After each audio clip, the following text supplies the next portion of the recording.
Hey, today we are talking about something that most executives think about, but they rarely ever talk about it in any kind of public setting.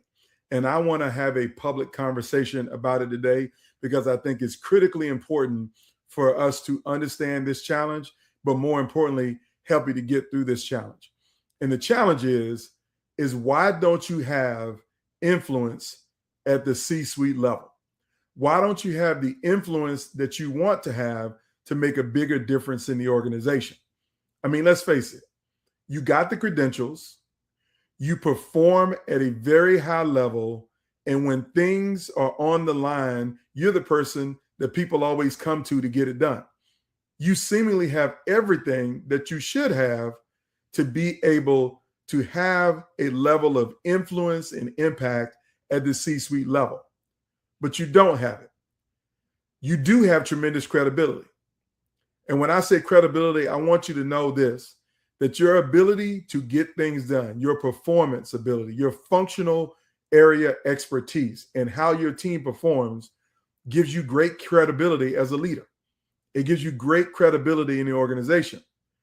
And so you would naturally believe that if I have credibility, then that credibility should be able to translate into influence.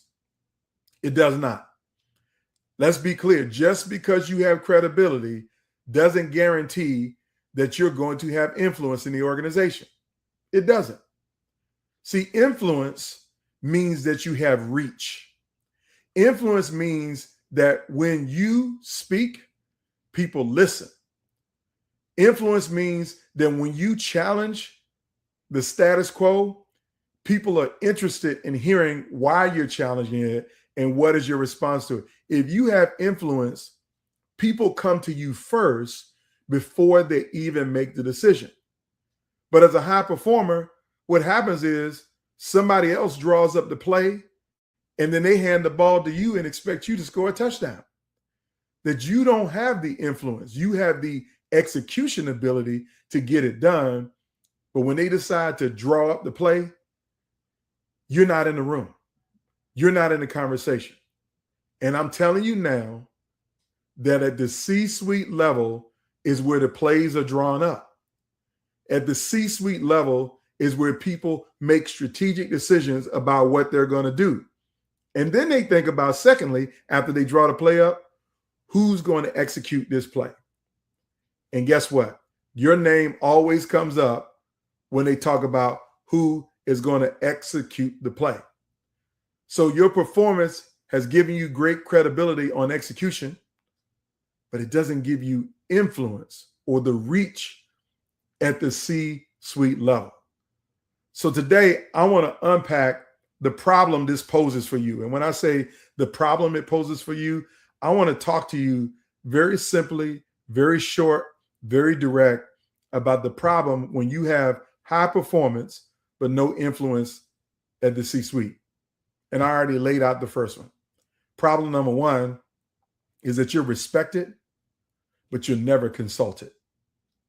And see, consultation means that before I make this decision, I want to hear what you think about it.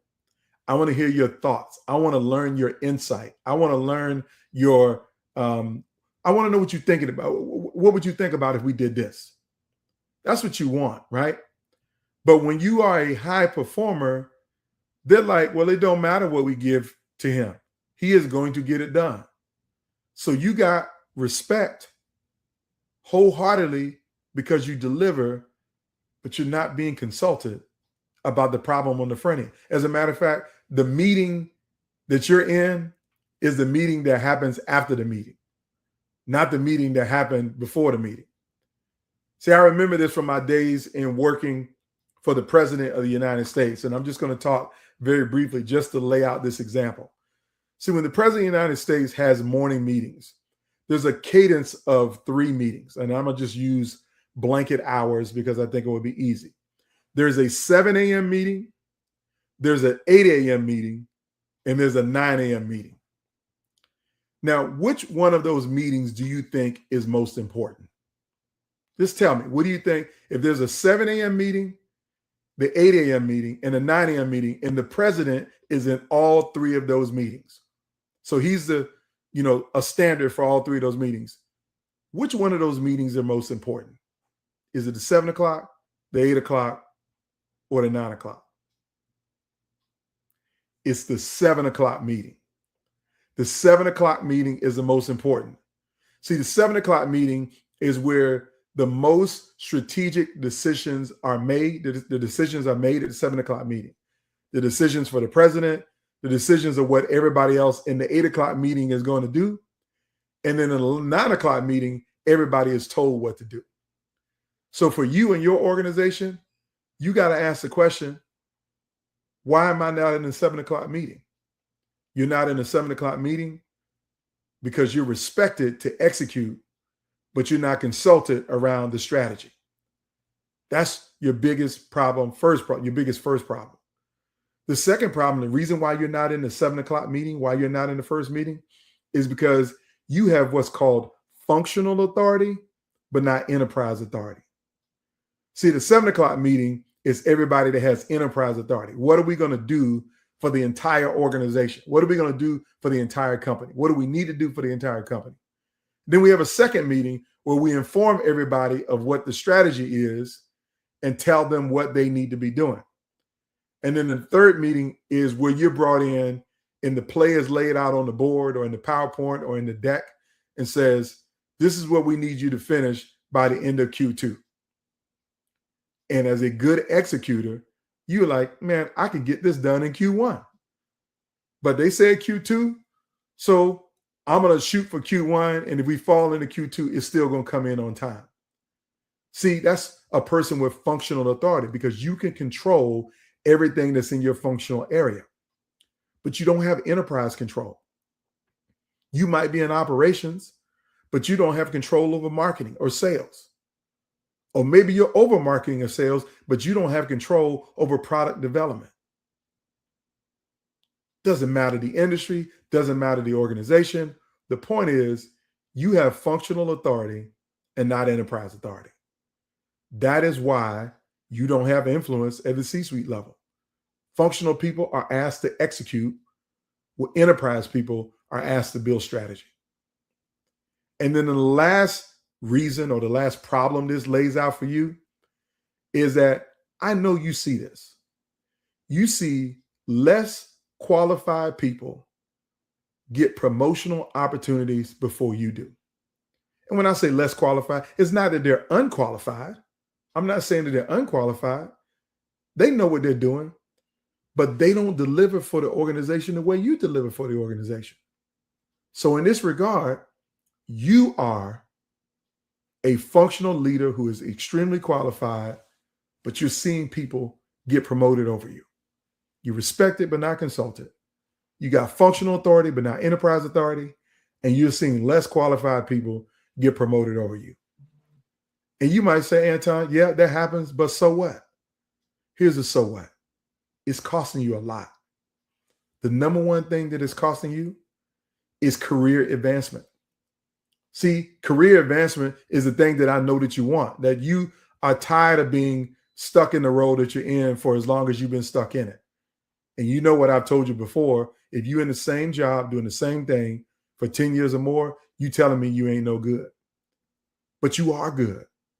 So if you've been in the same role for a long time, then you're not going to see advancement because you don't have influence at the C-suite level. Here's the second thing it's also costing you. It's costing you authority. Again, the ability to make bigger, impactful decisions. And that's the word that matters is because you want to have impact. You've told me you want to be a leader of consequence and impact. You want to be a leader that has a greater span of control. You want to do more good in the organization. Not only for yourself, and that's actually the least thing that you told me, you want to do good for the employees, that the people in the organization need you. Your stakeholders need you. Your customers need you. You want to have a bigger impact, but you can't have that bigger impact without having influence at the C-suite level. And let's be honest about the other thing that is costing you: money, compensation. See, if you're not a leader of influence and you're not elevating or being promoted into new roles, you're costing yourself compensation. You're leaving money on the table. Nobody wants to leave money on the table, but you're leaving it on the table until you become a person of influence. Now, the last thing that it is costing you and why this is so impactful, that it's costing you a role in shaping the future of your organization and in the industry.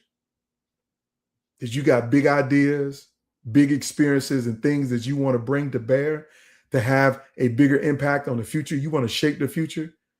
You can't do that if you're not influential at the C-suite.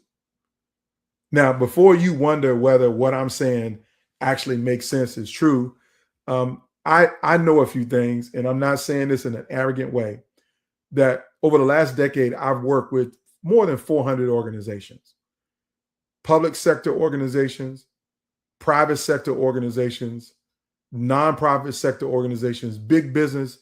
Think Boeing, think T-Mobile, think Mercedes-Benz vans,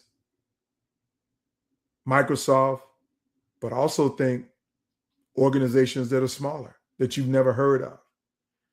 And I talked to C-suite executives. As a matter of fact, just last week alone, I was in a room with 350 executives, and on the panel with me were 4 CEOs of hospitals, not small organizations either, but very large organizations, CEOs who are in the midst of leading through uncertainty right now.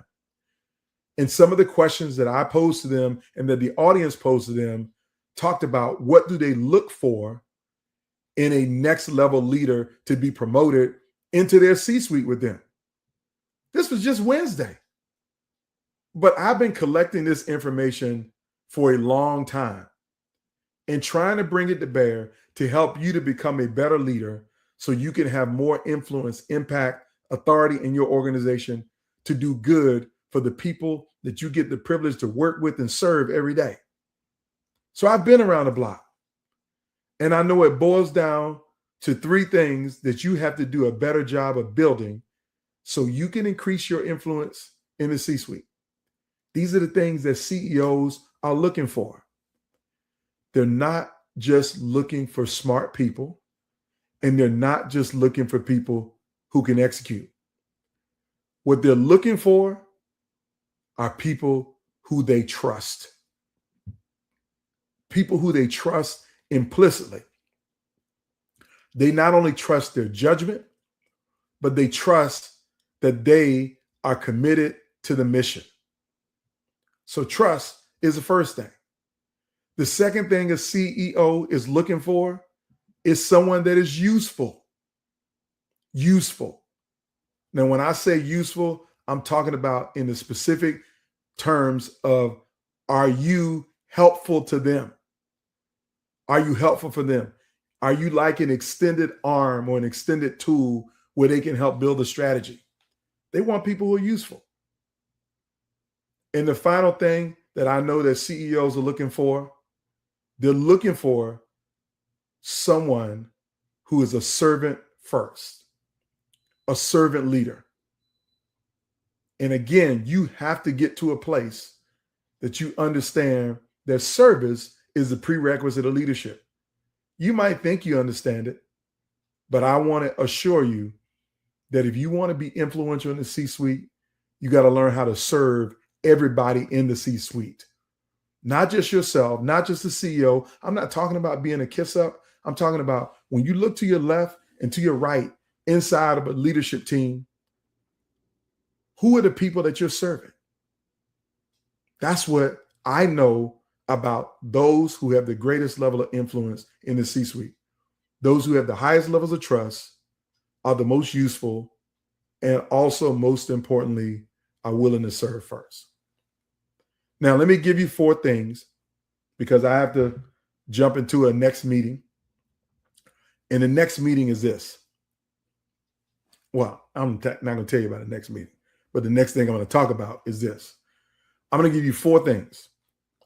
4 things, strategic things that you need to start doing right now to get yourself into a place to expand your influence at the C-suite level, at the C-suite table, around the C-suite table, so you can have a greater impact on your organization and the work that so desperately needs to be done. And here is the very first one. You have to have a mental shift from doing what's best for you and your team and your functional department to doing what's best for the enterprise. See, I know this about you, and I know this about most executives, is that when you come to the executive table or any kind of high-level table, you come in there with your team on your mind, your work on your mind. Your mind is on your money, and your money is on your mind. And substitute the word money for your functional area. So if you're marketing, you come to the table with marketing on your mind first. If you operations, you come to the table with operations on your mind first.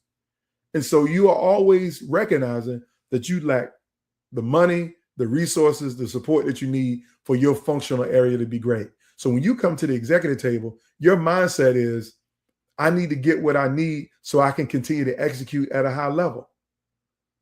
But you have to shift that mentality, because it doesn't matter what your department does if the organization doesn't succeed as a whole. And I know your reaction is, well, if I had the money for my marketing team, then our top line revenue would not be a problem. Not true. Because you can bring in all of the money that you want, but if y'all still a burning talent from an operations standpoint, you got a high turnover rate, all of that money that you're going to bring in from a marketing and sales standpoint is going to be eaten up in turnover costs. Because there's a statistic out there that says, if you hire a bad person, or if it's a bad hire process, you're going to pay 3x to replace that person. 300%. So you can't have the mentality of a silo mentality saying that if my stuff is great, or if you give me what I need for my team, then we're going to win. No, you have to have a shift to say, what is in the best interest for the entire enterprise of the organization? What's in the best interest of the enterprise? See, what's in the best interest of the enterprise might mean that you and your area, functional area, may have to sacrifice some in order for the organization to win as a whole. So you got to get out of the mentality, I got to do what's best for my team and my functional area. And you got to get in the mindset of what is best for the enterprise. And you might be saying, man, Anton, I don't know what's best for the enterprise. That points to your problem. You only know your own stuff. You don't know the other people's stuff. And so you got to get yourself to a place where you're learning as much about other aspects of the organization as you know your own team. You need to have more cross-functional teams, and you need to be on more cross-functional teams. You need to go sit in on other people's teams meetings to learn more about their work, the challenges that they have. And then you got to do number 2. And that is to dig your well long before you're thirsty. So what do I mean by that? That's a phrase that I learned in advocacy work many, many years ago, is that most people wait until there's a crisis to go show up and ask for a favor or ask for help. Now, when I say dig your well long before you're thirsty, you got to build the relationship long before you need to use the relationship. So what does that mean for you as a C-suite level? I told you to go spend some time in other functional areas. Now I'm telling you to be more specific with your peers who lead those functional areas. You got to get to know them as individuals, get to know them as team members, get to know their struggles, their challenges, their biggest opportunities, their goals, what inspires them, what motivates them, what pisses them off. You got to learn those things. That's the second thing you got to do. The first thing you got to do is you got to have an enterprise mindset, but you can't get the enterprise mindset until you dig your well before you're thirsty. And that is building relationships, deep relationships with your peers before you need those relationships. See, because one of your peers already has that level of influence. So when they're in the 7 o'clock meeting that you're not in, Is this person going to say your name? That we should include you? We should bring Tom into this meeting. We should bring Sam into this meeting. You got to get yourself to a place where you're so influential and build such deep relationships with your peers that when one of them gets invited into the room, your name is the first name out of their mouth that needs to be in the room with them. That's what I call digging your well before you're thirsty. Now, the third thing that you need to do is you got to learn how to master what I call outcomes language. Is don't just talk about problems, talk about outcomes. What are the good outcomes that you hope to achieve? Understand what are the outcomes your organization is trying to achieve and frame everything in the language of outcomes. You got to talk about what a success is like. Like if you work in an organization as a publicly traded organization, the outcome is the share price. How do we get the share price to go up? What do we need to do in marketing, in sales, in operations, human capital, and also product development to get our market share, our sales price, our stock price up 25% by the next quarter? Those are great questions to ask. But if you're not in a for-profit organization, but you're in a nonprofit organization, the question might be, what do we need to do to maximize our revenue margin? What are the outcomes that are most important to determine success from us financially, technologically, from a workforce standpoint? What do we need to be? What should our turnover rate be? Should it be 50%? Is 30% reasonable? Or what would happen if our turnover rate was 25%? Is that unrealistic? Those are the questions you need to be asking. You got to talk about outcomes and know what outcomes need to be in the organization. Now, if you're in a government agency, you might not have to worry about a margin, but you might need to worry about how many people do we need to be serving a day for us to deem ourselves successful, or a month, or a year? How quickly do we need to be answering calls? What should our response time be? All of those things are outcomes terms that you have to master, because the more you're talking about outcomes, the more CEOs said this person is thinking strategically about what's important to the organization. That's where you need to be. Now, here's the last thing that you need to do is you need to be the most authentic and fascinating person that you can be. Then when I say authentic and fascinating, here's what I want you to know. That the people who have the greatest level of influence are the people who are unafraid to be authentic and show the leadership team who they are. They don't hide in plain sight. They don't wear what I call a mask at work. And we have way too many executives who wear a mask at work. Like they're uncomfortable in their own skin. And what I found, and this is my personal experience, is to be fascinating. Be fascinating. Be interesting. Be unique. Be a one of one. Because if you look and sound and act like everybody else, then that means I can pick from any of y'all and I will be fine. But if I see your uniqueness, I see the individuality, the different way you think, the different way you show up, the different level of executive presence that you bring to the table, and that cachet and swagger is different than everybody else's, and you're doing the other three, then I might want to bring you on my team. I want to bring you into the C-suite and let you help us to figure out the strategy. I want to consult you before I tell you that we're going to execute. So those are the 4 things that you need to do. Thing number 1 is to figure out how to get out of functional thinking and move to enterprise thinking. Thing number 2 is build relationships with your C-suite peers long before you need those relationships. Dig your well before you're thirsty. Number 3, learn the language of outcomes. And number 4, just show them who you are. Show them who you are and how you have gotten to this level in the first place. There's something special about you. But do people at the C-suite know what's special about you? I literally had dinner with a CEO this week in Minnesota. And when we were sitting down at the table, she learned a bunch of things about me that she didn't know. I became immediately more fascinating when they learned about my background. And when I say my background, not my business background, not my background as a speaker, not my background as an executive, but the story of how I got to be all of those things. It was fascinating. You have a story and you need to be fascinating. So if you want to increase your influence at the C-suite level, I've given you the problem you have, what it's costing you right now, what CEOs are looking for, and 4 simple action steps for you to execute. So I hope this was valuable. If it is, I want you to share it with someone who needs to hear it.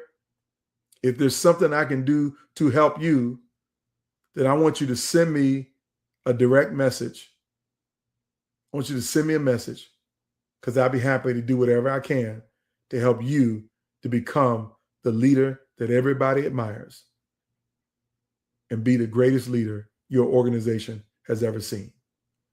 Everybody take care.